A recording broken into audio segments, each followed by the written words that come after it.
ఓం నమో నారాయణాయ.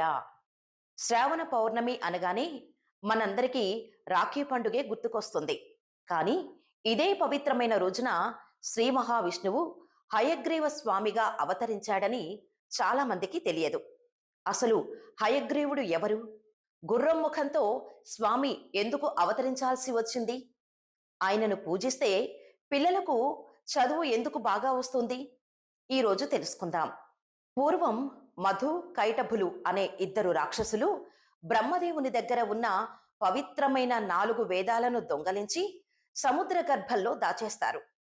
వేదాలు అంటే కేవలం మంత్రాలు మాత్రమే కాదు, ఈ సృష్టికి కావాల్సిన సమస్త జ్ఞానం.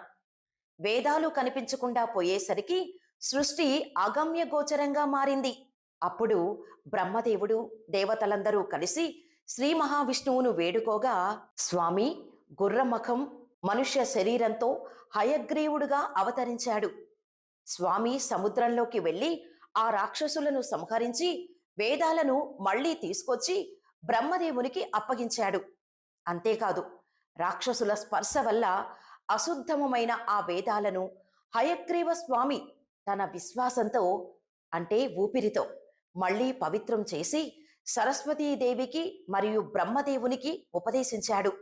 అందుకే హయగ్రీవ స్వామిని జ్ఞానానికి చదువుకు ఆద్యుడు అని పిలుస్తారు. మన సరస్వతీదేవి కూడా హయగ్రీవ స్వామిని ఉపాసించే జ్ఞానాన్ని పొందిందని పురాణాలు చెబుతాయి.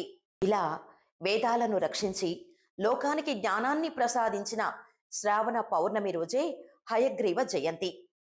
ముఖ్యంగా విద్యార్థులు ఈరోజు హయగ్రీవ స్వామిని తలుచుకొని జ్ఞానానందమయం దేవం నిర్మల స్ఫటికాకృతిం అనే శ్లోకాన్ని జపిస్తే జ్ఞాపక శక్తి, ఏకాగ్రత పెరుగుతాయి.